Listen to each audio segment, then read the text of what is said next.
Thank you very much. And Monica, I did my part. I have 4 children, and I have a civil engineer as one of them. So yay, she's starting in the fall. Well, thanks for having me. It's a pleasure to be here in Paris. By way of accent, I am from the United States. I'm from Colorado. Today I'll be sharing, and I guess invigorating is my role, so I'll try to do that. A little bit about the fourth industrial revolution, which Monica covered perfectly, so I'll just share with you how we're encouraging companies to use the data around the transformation of jobs and how it is impacting gender. We'll talk about some of the events going on and whether or not they're progress or noise, and I'll give you a bit of a hint. It's probably falling into the noise category.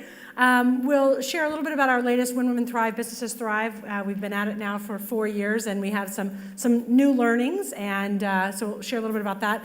And then focus, as Monica mentioned, on accelerating the path forward. How can companies take this data that we're throwing at you, and how can you actually drive progress?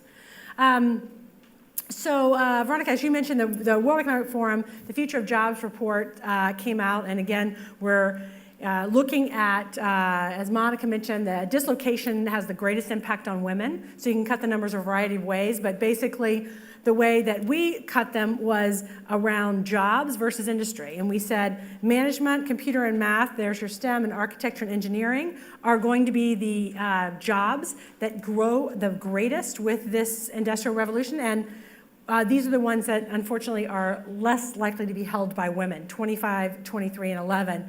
And then of course, office administrative jobs are the ones that are at the greatest risk, and those are the ones that are most heavily. So again, different way to look at it, but it's nice to see that we all agree with the same thing, which is even though technology always disrupts, that's not what's new. What's new is that this disruption does have implications on the female workforce a little bit more. So it was really interesting to watch during the World Economic Forum in Switzerland this year, the reaction from the tech companies to this data. They were very defensive and said, whoa, whoa, whoa, this always happens. Technology comes in, it disrupts, people lose their jobs. If it does its job right, the technology causes growth and creates new jobs. No one's disagreeing. Our concern is the disruption will potentially have a greater impact on women. So a little bit of clarification there, because again, the tech companies were a little angry that we came out with this realization. So here's kind of the big picture, right? Across the world, we have the economic imperative, in our belief, has been proven. There is a $12 trillion kind of prize to be had if we can close that gender gap across the world. CEOs and boards are incredibly compelled by that 12 trillion. They want their piece, they actually want a little bit more of their piece. Especially in Europe, we have regulatory pressures, we have quotas that are being driven, we have NGOs, civil society putting pressure, and lately even more increased investor pressure. And this is the one that I actually think is the best one. If companies, funds decide not to invest in companies that are not gender diverse, then I think that's where we're really going to start to see action. Unfortunately, though, is this progress or noise. And I'll kind of point you to 3 data points that have led us to agree that it is probably noise at this point. Unfortunately, during the World Economic Forum this year, they increased their number from being a little over 100 years away from gender parity, and now we're at 170. So in the course of 12 months, we went pretty far back. That 170 is represented by closing the gender pay gap, the gender representation gap in leadership, as well as gender representation in the political environment. So that number is unfortunate that it's going the wrong way. The average global organization, 80% of the leaders are still male, and less than 25% of men are doing household work. So ideally, we're looking at, we would love that number to be at 0, or at least somewhere in our lifetime. This 0 and 0. I mean, I'm sorry, 50%, 50%, right? That's the goal, is to close that gap. So here's a little bit about our research for those of you who are not familiar with it. We have over 700 organizations that represent 1.5 million women. We're growing in every country. We've got 42 countries now. And what we have uncovered, and not surprisingly, is that there will not be gender equality reached by 2025. And we also have a very strong point of view that promoting women into executive ranks that is not supported by systematic practices and pipeline changes actually will have no impact, and we can show you the proof on that. And we also are starting to see, with the exception of Latin America, future pipelines are failing to be built across the world. So this focus and this pressure on boards and executives did not have the pull-through to the pipeline that we expected it to have. And again, I think we all thought if we have more women on the board, we'll have more women in leadership. We have more women in leadership, we'll have more women coming through the pipeline, and that math didn't work. And so we're actually showing flat projections for Europe and North America for the next 10 years, and we're showing Latin America having the best opportunity for growth, and we'll share a little bit about why. So despite the challenges, there's definitely opportunities for us to make some progress if we can close these gaps, but fundamentally our point of view is that we're not building the pipeline of women. So this is how our methodology works, just so as I'm talking to you a little bit more, you'll follow us. We believe there are 3 ways to impact the workforce: your internal workforce, not your external labor market, so getting more women into STEM and things like that. That's what we call the external labor force. What we're looking at is an organization's internal labor force. The way they can impact it is they can recruit more women, they can promote more women up the organization, or they can reduce the number of women leaving the organization. So those are really the 3 things that we focus on in our research. And of course, during the promotion process, which is the largest opportunity, performance management and pay equity play a very significant role in this.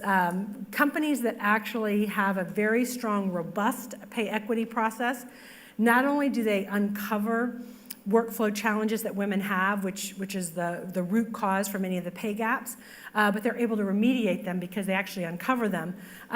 But what we found interestingly is when they share their process and they're transparent with their employees that they have a pay equity process, we actually see greater representation of women. We start to see the correlation there.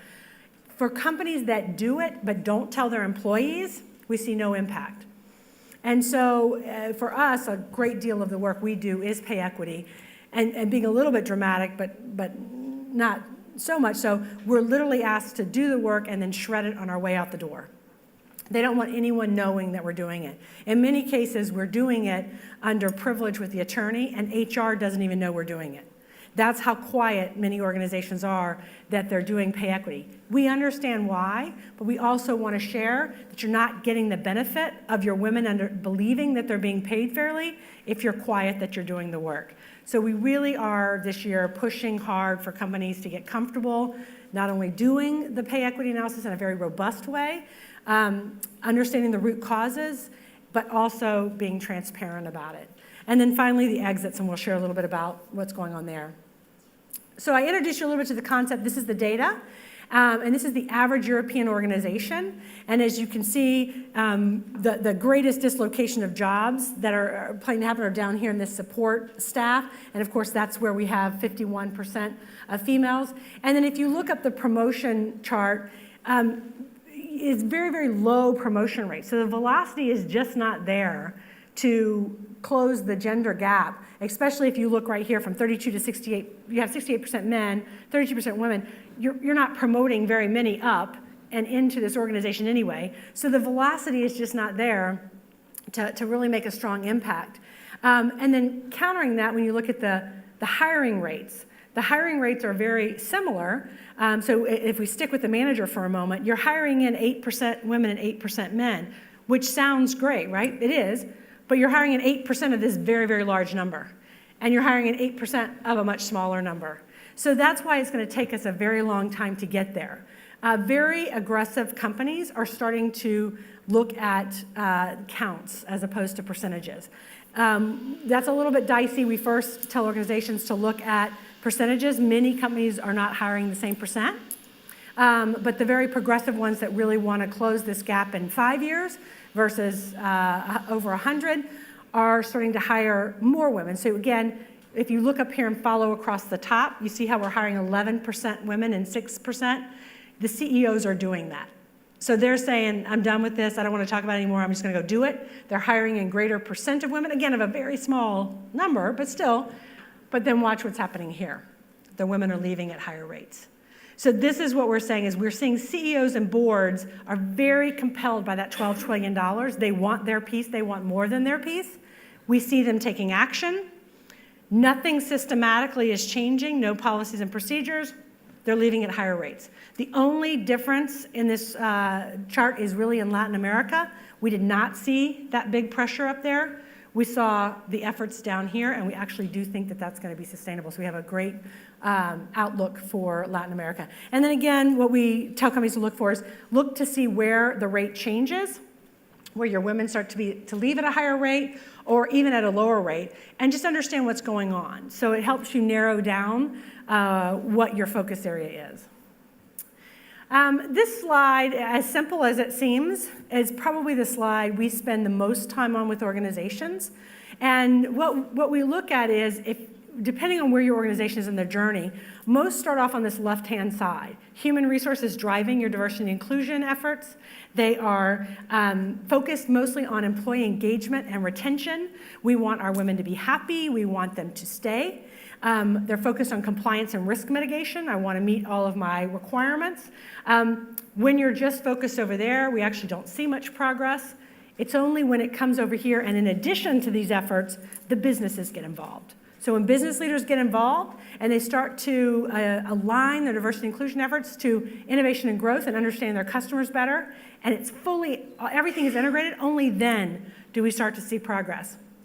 And again, taking it forward to the future of jobs, rather than looking at and trying to boil the entire ocean, you can look at what are the jobs that we just said are going to grow, and attaching and aligning your diversity and inclusion efforts to those future jobs versus the current jobs, and really ensuring that it's not just that we're creating the workforce today that's diverse, but that workforce tomorrow, and ensuring that we're really have robust policies around succession planning for those future jobs.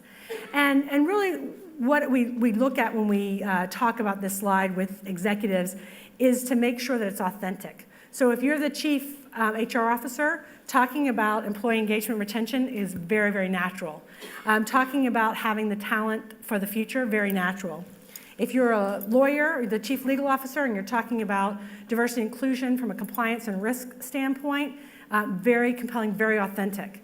But if you're the chief marketing officer, you're probably going to be talking about understanding your customer better. If you're part of a line of business, you're going to be talking about innovation, right? So we really help leaders understand where should your voice be, what's authentic for you. And we also find that when leaders come up onto the stage and are asked to talk about diversity and inclusion, if they don't understand what really is going to happen in their organization or their department, they default to something personal. So I always know when a leader doesn't really know, he'll say, well, I have a daughter, or I have a granddaughter, or I've got a sister. And what that's telling us is that they believe in their gut, it's the right thing to do, but they really can't articulate the business reason what's going to happen for their company.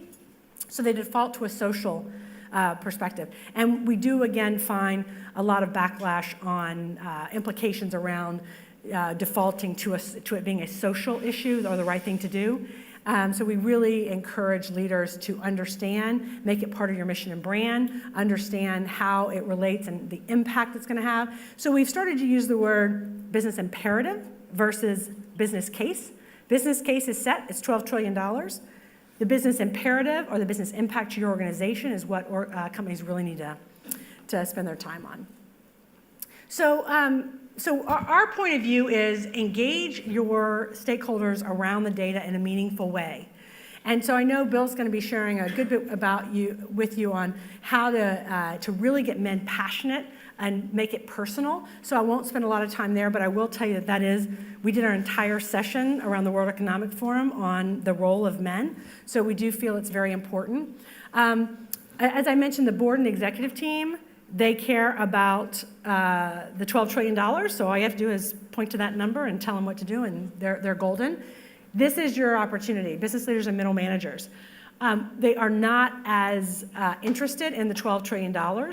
It doesn't make them change. It doesn't make them sweat at night. They're not necessarily worried about the talent workforce of the future. They care about getting their work done in the easiest way. And this is where we really do need to spend most of our time, because companies are spending a lot of time on the process.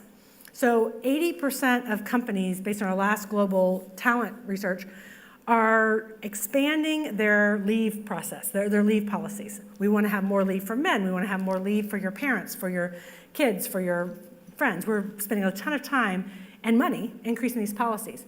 Less than 25% spend time training their leaders on how to implement these policies and how to support them.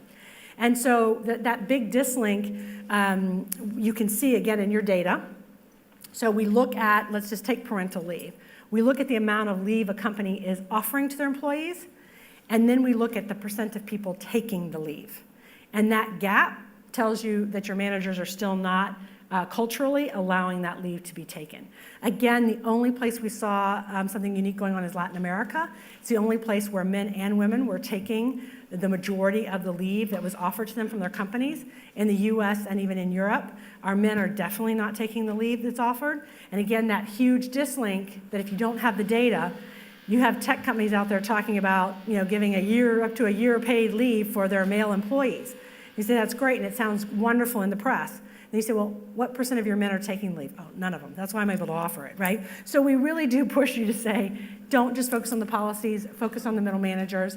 Business resource groups or employee resource groups, or whatever the affinity group that you call them in your organization.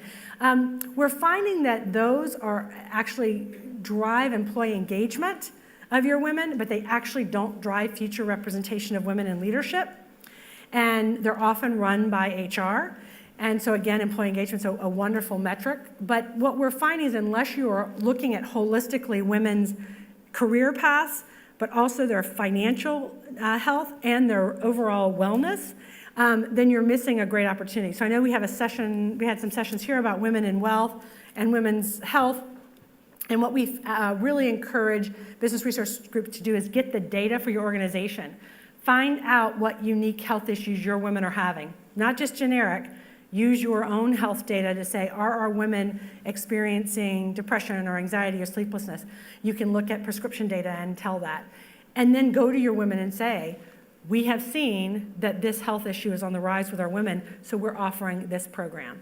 Or if it's financial health, you can, again, look at your employee engagement surveys by gender. If your women are saying, I'm having concerns about credit card debt or paying for a wedding or short-term needs, then again say, we're hosting this financial wellness because our data told us that you were interested.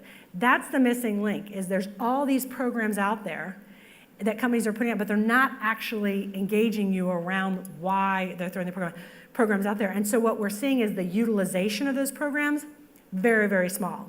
And so again, we really encourage companies to dig on their data and say, what programs do we have? Who's utilizing those programs, and why is there a gap between them? And then I would say the high potentials is probably the next big opportunity. There's a lot of high potential programs in organizations, and when we're talking to high potentials, we don't actually start to infuse the diversity and inclusion language with them, and so we really do believe, again, sharing the data. One thing that we're very nervous about, especially with younger high potentials in the millennial age group, is they actually don't think diversity and inclusion is an issue because they don't have biases. So we can either agree to disagree that they do, and we all have them, or we can say, well, let's look at the data. Because a lot of these millennials who are especially nearing 30, they say, Pam, there's not going to be an issue when I become a leader. Great. So let's look at your data right now. Let's look at the women that are your age group compared to their male counterparts and look at the pay difference. Look at the promotion difference. And they're like, they want to come with, oh, great, well, it's because they're having children. Okay, great, let's look at the women that don't have children. Here's their pay data versus men. Still a gap. And then it's, well, let's look at women who are married. I'll look at the data however you want me to look at the data. There is still a gap, especially 5 years into the workforce, before women are necessarily having kids, before they're getting married. Women who do not have children still face the same choke points as men. So really getting to these high potentials with data to say it's not just about our own biases, there's actually policies and processes that are causing choke points and causing organizations to have challenges. So I'll leave it at that, and then I look forward to answering questions when we get up for Q&A. Thank you very much.